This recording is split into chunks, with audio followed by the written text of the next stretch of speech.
to a beach somewhere in Virginia with my family. And I remember my folks was on the beach, and there was a playground not far away. So I kind of wandered off to the playground. And I sat on the swing, and I'm swinging, and there are other families around. All of them were white families. Okay. And they were cooking out. They had a grill and stuff by the beach. And a little white girl sat next to me on the swing. And we were swinging. We were seeing who could go the highest. We were giggling, laughing, having a great time.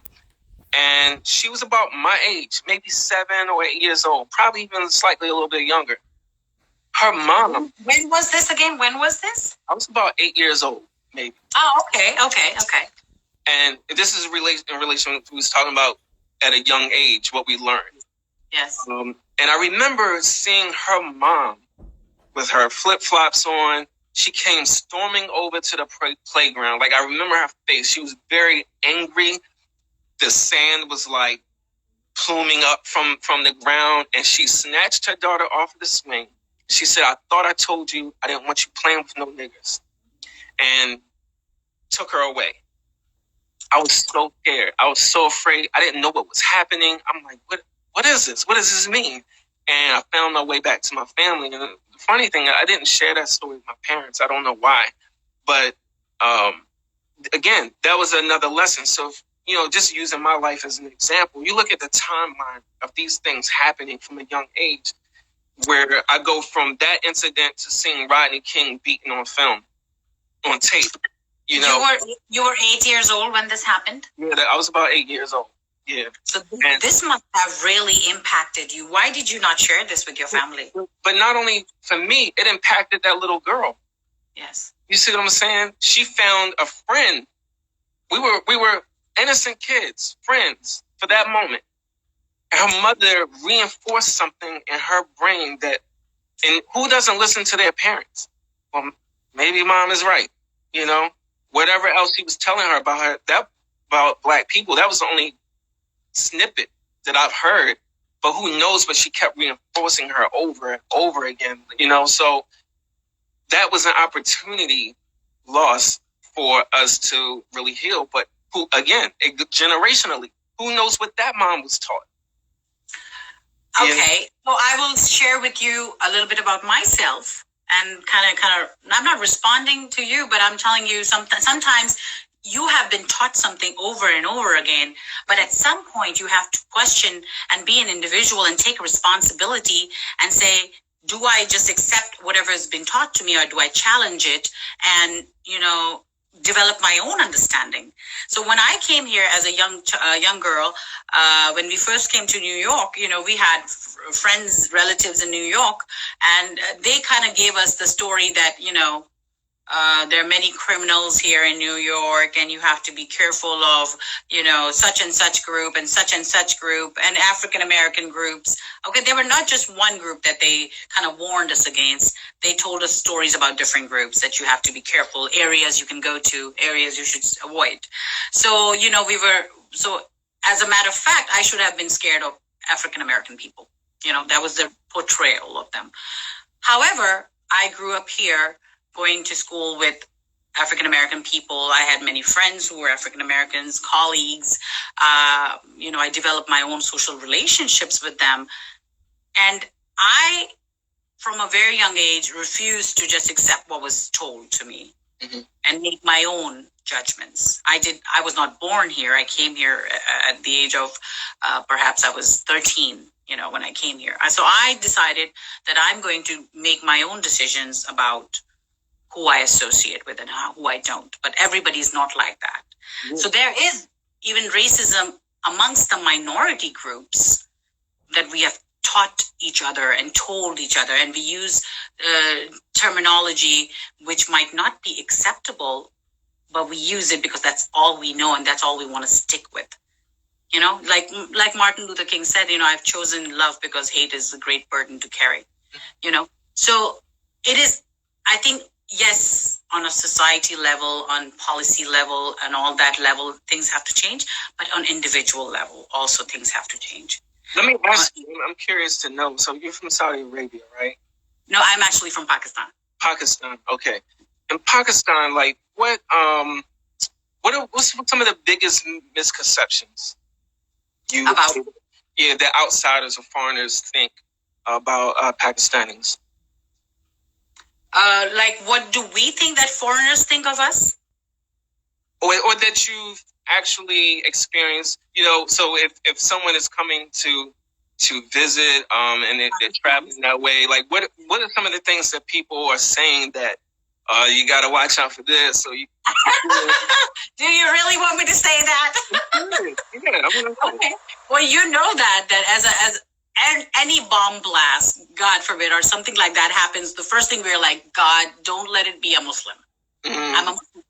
That's the first thing we're thinking, God, please don't let this fool be a Muslim guy, because Muslims have been associated with terrorism. We when my son is growing up, I had to have this conversation with him that there are going to be times when people are going to make jokes with you about you perhaps being a terrorist, unfortunately. Yeah. So yes, in Pakistan, that is the biggest thing that we have to combat. And I made a decision that being I would say Pakistani American, I will disclose to people that I come from Pakistan. Mm-hmm. I will not be ashamed of that. Yeah. If there are stereotypes and biases that are associated with it, I will address it. But yes, that is something that we are battling for years and decades now. Not when I arrived here in the 90s, no, but that's how it has unfolded post 9/11, of course. Mm-hmm.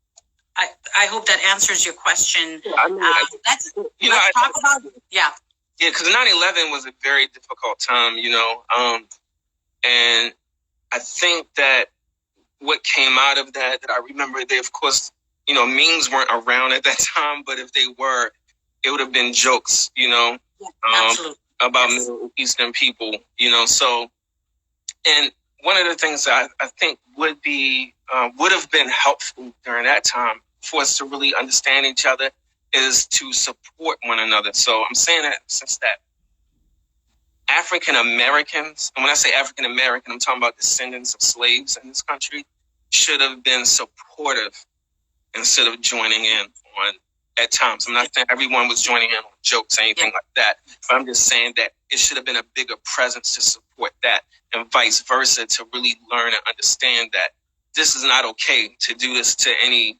types of people. If someone is getting on a plane, just don't relate, that they're in danger. Because David, what you're saying is this could have been an opportunity for people to come together instead of divide and say, oh, that's a Muslim, that's a black, that's a something, whatever. But I will tell you something that is very powerful is called propaganda. Mm-hmm. Okay? So the propaganda of we're going on a different tangent, however, of the Muslim terrorist is so huge in America that even when I get on a plane, I'm a Muslim myself. I'm looking around, and so the problem, yes, internalized racism. Propaganda, yes, but same for me. Like if I'm walking down the street and I see a group, of black men, I'm thinking like, okay, here we go. What's going to happen? But if I see a group of white guys, I feel like they're harmless. Why? Oh my goodness. How strong is that? How powerful is that? Right. Oh my goodness. Wow. I don't know. Why is that? Whereas, for white men, we see just as much, things in the media of them doing some really crazy stuff, but yet we don't think, people don't think, oh, this white man is going to rape me, Yes. That is the power of media. That is the power of dialogue. That is the power of propaganda. David, let's read some of these comments because listeners have made some comments here. Okay. You want to take some? Let me see. Wow, where are we starting? So, hi, everybody. Thank y'all for Yes, thank you everyone for joining in. Okay, I'll start from here. Lit has said, ignorance is hateful and kills intelligence, brings balance and peace. Oh, intelligence brings balance and peace. Yes, ignorance is hateful and intelligence brings patience and peace. Balance and peace. I agree with him. When you are intelligent, you're able to create a balance, such as I did. Perhaps I'm not saying I'm intelligent, but I use my education and my knowledge to decide. Am I just going to hate someone because of the color of skin, or I'm going to make a judgment based on my experience and what I see on a daily basis with my interaction? So yes, that can be peaceful. Marine is saying, unfortunately, it's just like a religious belief.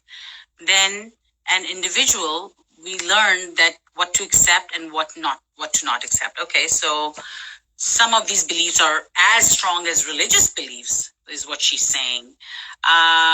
You can go ahead and take Gina's comment. This is the time for education for those who are not aware of exactly what is going on. I agree, totally. See, I think education, and that's where these kind of comments come, these conversation come in handy. Marine is saying Muslims are dangerous. That's the perception. Yes, that's the perception that we have to teach our sons majorly, because it's usually first and foremost is the males who are under attack, and then the females. She's saying it was mostly after 9/11, basically. Let's see. How media exploited the Muslims. Absolutely. The perception has been created and advertised that way. It has taken over our minds. Yes, it has taken over our minds to the fact, you made a powerful statement, like when you see a group of young black men, how you will react. Mm-hmm. That's how powerful it is. So education is a piece. Dialogue is a piece. Getting involved in the system, in the process, is a piece of it. All of these pieces come together because there is major propaganda against minorities in the Western world that exists. And if you want to combat that, you have to do it through different channels. I've had some conversations with some black friends, and they are against the protest.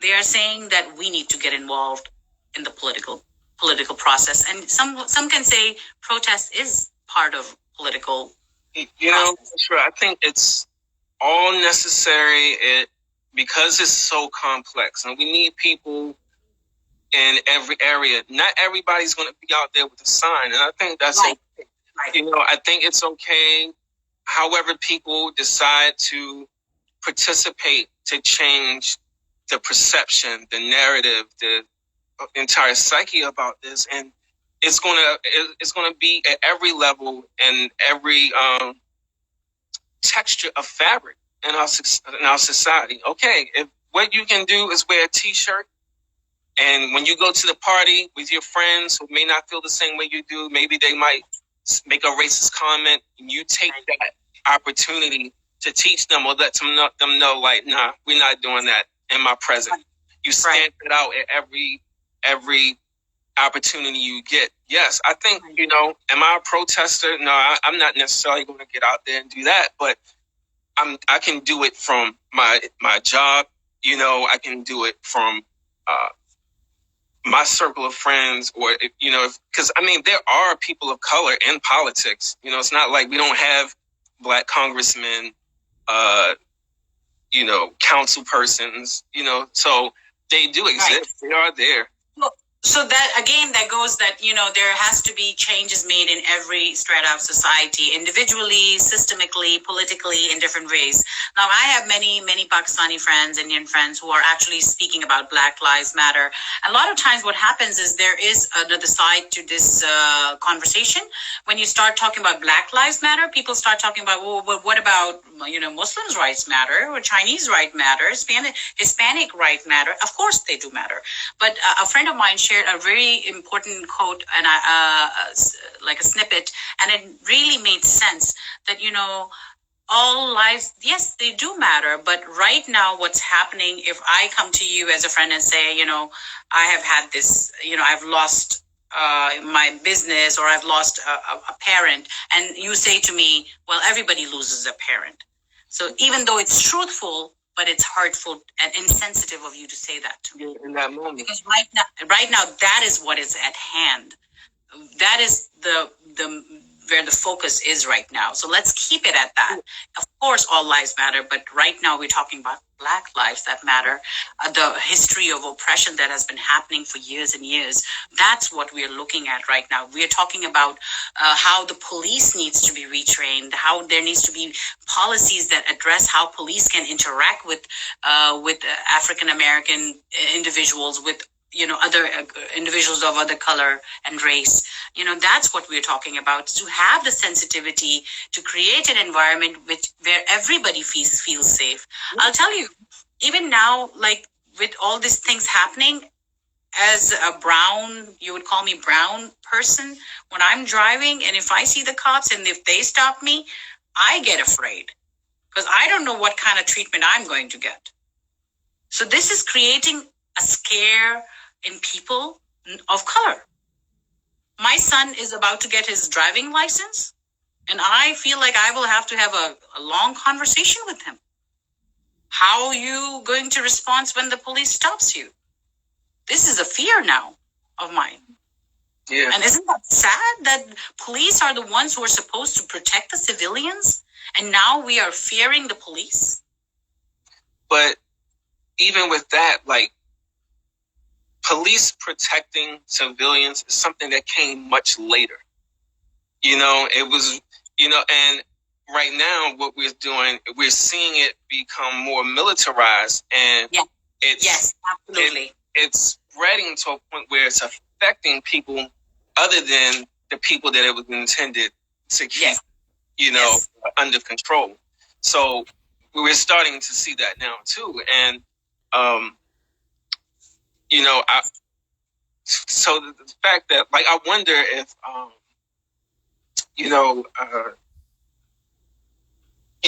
like, once we get to that point, I was thinking the other day, sorry, my thoughts get mixed up. I was thinking the other day, problem. The protests in DC, where they started allowing the helicopters to fly low over the people to disperse the crowd. Yes. I'm like, man. And so it wasn't just Black people out there. It was people of all races out there supporting the cause. And the United States military is showing force against American citizens. Now, to me, that's a kind of an interesting thing. That's kind of a bold, like, exclamation, like, wow, that really happened in this country? The land. Well, yes, absolutely. I'm in shock. We have, it's saying 9 seconds remaining, so we will rejoin on this note that